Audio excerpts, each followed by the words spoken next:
Hello everyone, my name is Blue Raven 666 and this video is a long time coming. By now, many of you are familiar with my OC Raven, and a lot of you have been wanting to hear his story. Who is he? What did he do to get sent to hell? And so on and so forth. I'll let him explain things here in a few minutes, but first, I wanted to come to you guys as Raven's creator and tell you a few interesting facts about his character. I first made Raven's avatar in the fall of 2015. His design was pieced together using an avatar creator on Reminiscor. I feel like this needs to be said. Raven wasn't an official OC until I got into Hazbin Hotel. Before then, Raven was just my icon. His overall appearance typically aligned with my own, and his hairstyle and hair color were usually the closest to what I had going on myself at that particular time. He has horns and wings, not only to spruce up his appearance a little bit and make him more interesting to look at, but these features are also a bit of a reflection on myself. I'm not an unspeakably terrible person by any means, but I'm no angel. I've got my sins, I've got my demons, and thus I reflected that in Raven by making him a demon himself. When I took a hiatus from making vlogs and slowed down my uploads, Raven was left with bleach blonde hair, light blue wings, and ivory horns. When I came back and began making Hazbin Hotel content, I was convinced that this was Raven. Not me entirely, but an extension of my own personality reflected in a character. I deviated away from Rinmaru Games and personally redrew his image myself, and created the first character appearance that you guys have seen in my earlier videos. The image you guys see in my current videos is the second redrawing I did of him, and I've been perfectly happy with it thus far. Raven's overall likes, dislikes, and personality are very similar to my own, but Raven tends to be a little bit more blunt and brutal in his explanations. This extension of my personality came about during my time working third shift in factories and warehouses.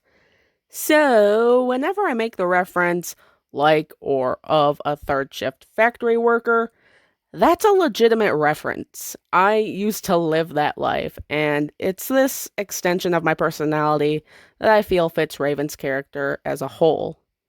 Raven died in 2015 at the age of 18. This specific fact aligns with my own life in the sense that 2015 was the year that I graduated high school and started my YouTube channel. Raven's death represents the death of my student life, and my excitement towards being able to live a life that's actually worth living. Much like myself, Raven stands at 5'10", with the exclusion of his horns in normal form. Unlike myself, however, Raven is very lean. I tried drawing him to be just a little bit thick, like myself, but that didn't hecking happen, so Raven's a skinny boy. Raven is also FTM trans. He was born biologically female, but personally identifies as male. He's pansexual and panromantic, which basically means he's willing to be in a relationship with anyone, regardless of their sexual orientation or gender identity. If you haven't seen my Q&A videos involving Raven, or you didn't see the live stream I did with Hazbin Madness where Raven interviewed Vox, Raven's death was a result of suicide. This does hold some truth, as I myself used to be so depressed and hated myself so much that I just wanted to end it. I do have scars from where I self-harmed, and while I haven't drawn them on Raven, he has his own self-harm scars as well. Raven has a wide range of likes. He's a lover of coffee and energy drinks, much like myself. Social media, obviously. He also loves animals, cats, birds, and reptiles in particular. It's also one of the reasons why Raven likes Alistair, because Alistair is a deer demon, and Raven also likes deer. While he isn't a cannibal, though, Raven also likes meat. Beef and poultry in particular, but he also likes bratwurst and venison. So, Alistair, I would watch your back a little bit. Diet soda is his favorite beverage. His favorite color is iridescent purple. I know, he's blue, but blue is only his second favorite color. And you know what? I'm gonna come out and say it. Raven likes Vox. Like hardcore crush would definitely smash crush. Dislikes. Honestly, like myself, Raven is a pretty chill individual. His biggest dislike would be people intentionally calling him a girl or using female pronouns. Like, he will definitely cut someone for that. He also dislikes rap music, the color orange, one night stands, liars, and people who are ignorant or overly arrogant. He's also not that big into drugs, especially after witnessing the effects of crocodile, but he does smoke weed with angel dust on the occasion. Raven is a dragon demon, so he's able to fly and breathe fire. The color of the fire changes depending on a wide variety of factors, such as what he's eaten or drank recently, his mood, and his surroundings can also influence what color the flames appear to be. They're most often blue, but can also be yellow or green. He can cook, but prefers to go out to bars, restaurants, and fast food places to eat. Thanks to Vox, Raven also contains the ability to contact both Hell and the living world through social media. And he has one more ability that he himself doesn't know he has, and that is the power of hypnosis. If he were to fly into a blind rage, Raven would be able to send out a form of signal that covers a roughly 20-mile radius that he can use to command others to do whatever he feels like having them do in that moment in time, which is usually kill each other or themselves. When Raven comes out of these rages, he can't remember what happened, and is often left feeling very confused as to why everyone in Hell is deathly afraid of him for weeks after the fact. Needless to say, this is a power he has zero control over. Raven is also very knowledgeable in the ways of witchcraft. He can cast spells, brew potions, so on and so forth. Occupation! This one has a fact that most people probably forgot about because it hasn't been brought up again. Raven spends most of his time being an online personality, but he's also a part-time custodian and teacher at a preschool in Hell. He has a soft spot for children, and demon children and imps are usually fascinated at the fact that Raven used to be human. While he usually tends to keep to himself, Raven does have a few friends in Hell, namely Vox, Alistair, Angel, and Husk. Well, sort of. He and Husk only hang out to drink. Raven doesn't have that many family members in Hell, apart from an estranged uncle he's never met. And now, ladies and gentlemen, I'm going to leave it to Raven to tell you the rest of his backstory. "'Tis better to have loved and lost than to never have loved at all." A famous quote by Alfred Lord Tennyson. Frankly, I think I would have been better off if I had never loved at all. I did my best to live an ordinary life, be an ordinary daughter from an ordinary family, living in an ordinary community in an ordinary little town. But it was never meant to be. I didn't see my long bleached blonde locks when I looked in the mirror. I didn't see my breasts or the things that defined me as a woman. I didn't see what everyone else saw. But I played along. I wore the bras, I wore the makeup, and acted as dainty and flowery as girls were expected to act, rather than the rough and tough street rat that I was. I did everything that only became the bane of my existence. I did it for him. By every definition, I was the perfect girlfriend. Or at least, I tried to be. It's very difficult for someone to turn a glorified street rat into a housewife. But my God, this boy did try. I couldn't tell you what exactly drew me to him. Maybe it was the soft brown eyes or the copper ringlets of his hair. But I gained the nerve to ask him out. And he said yes. A year passed with no indication of any problems. At that time, I did whatever he asked of me. Anything that I thought would make him happy. I thought all was well. I had a few other relationships in the past, but this felt real. I genuinely felt like he was the one. Like he and I were just meant to be. That is, until I heard 6 little words that plunged my heart into the pit of my stomach. "I need to talk to you." Whenever anyone hears those words, their mind immediately begins to race. What could I have done wrong? Did I forget something? Am I not doing good enough? As it turns out, no. It wasn't me. It was him. It was fucking him. And the broad he'd been seeing behind my back. It wouldn't matter how tenderly he tried to hold my hand as I let the tears stream down my face. It wouldn't matter how much he tried to wipe the tears from my eyes. It wouldn't matter how much he tried to make it seem like he hated how much he was hurting me. It didn't matter. None of it ever mattered. That lying, cheating, manipulative son of a bitch left me to get married to somebody else. I started drinking after that. Nah, scratch that. I started everything after that. Alcohol, cigarettes, pills. I hadn't cut in years, but now it felt like I was cutting deeper and more frequently than ever before. It couldn't match the pain from the knife that bastard had driven into my heart. Nothing mattered anymore.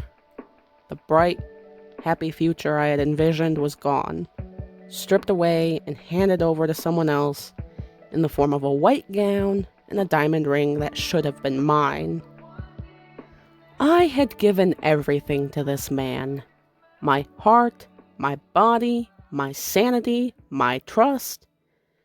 And he threw it away without a second thought. I think it was when I realized this that I decided to end my own life.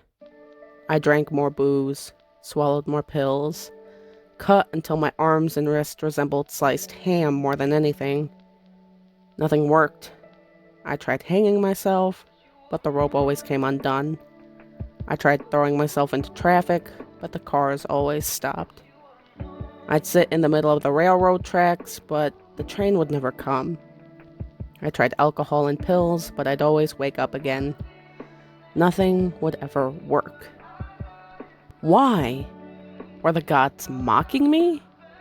Were they the ones denying me the satisfaction of throwing myself into death's embrace? Why? How was my life so significant that death itself couldn't take me? And then, on the morning of May 23rd, 2015, I finally found my resolve. And it all started with one simple photo. Bless Facebook for hypnotizing people into documenting every waking moment of their lives online. As I logged into the site for the last time, I was greeted with an image that snuffed out whatever flame that still burned in my heart for my ex. A wedding photo. And it had only been 2 weeks since he left me. But there was one thing neither of them counted on: my knowledge and experience in witchcraft. Ordinarily, I used my skills to benefit others, to bring them luck and good fortune. Yeah, not anymore. Whatever good karma I was owed apparently just threw itself in the garbage. At least I could have one last hurrah, one final spell to leave my mark on this God-forsaken world. Cursing this man whore and his bitch of a wife too.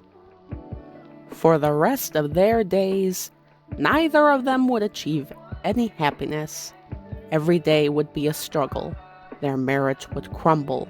Any children they would have would only make their lives more difficult.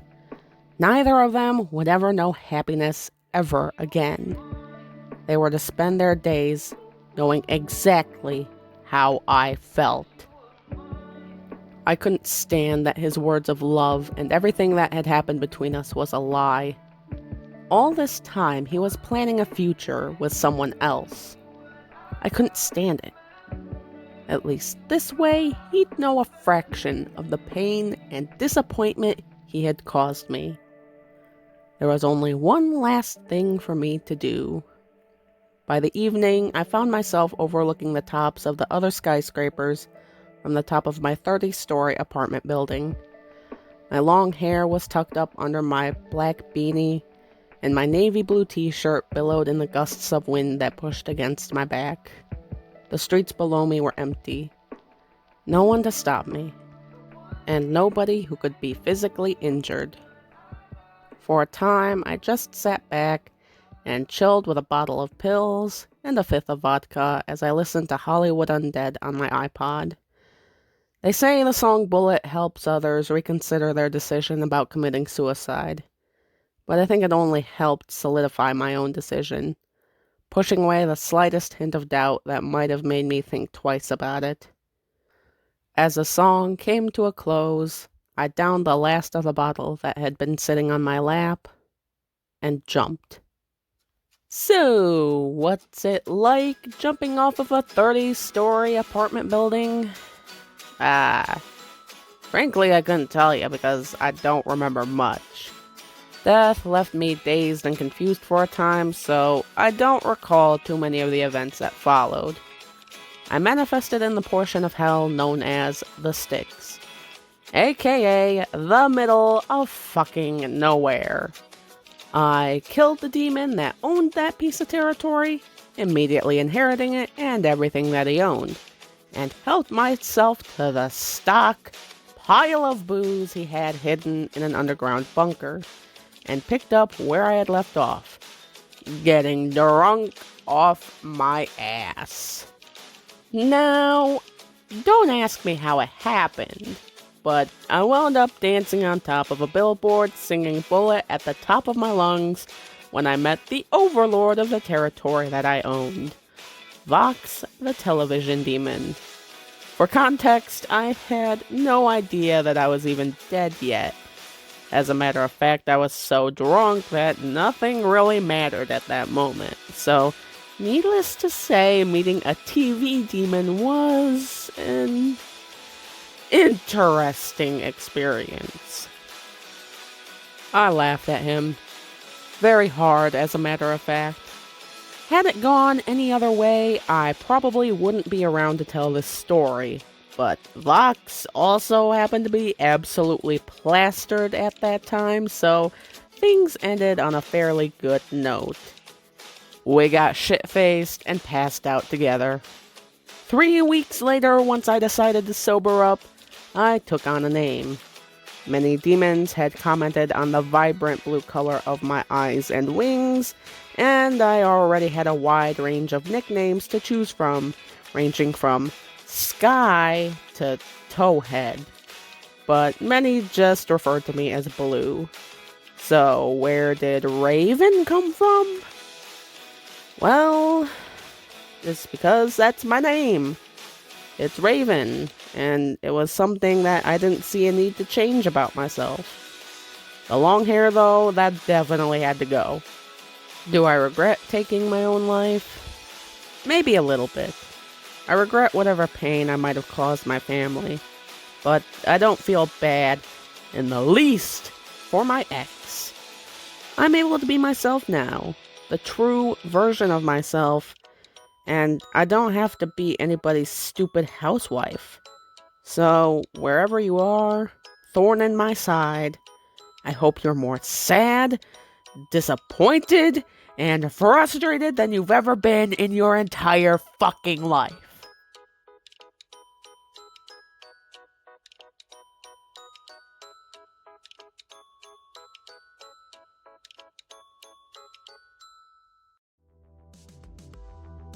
That'll be all for this video, you guys. Thank you for watching.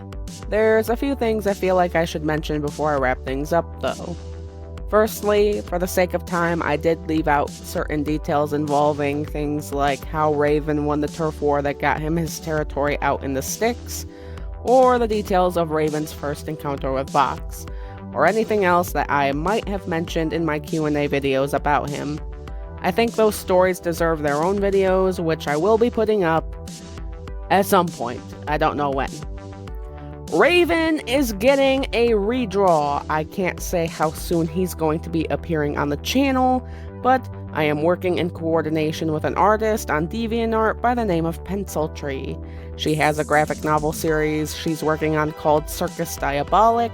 She's got a lot of wacky looking characters, and the character redesign was something she really wanted to do. There will be links in the description if you want to check out her work. My name is Blue Raven 666, and I'll see you in the next video. Bye-bye.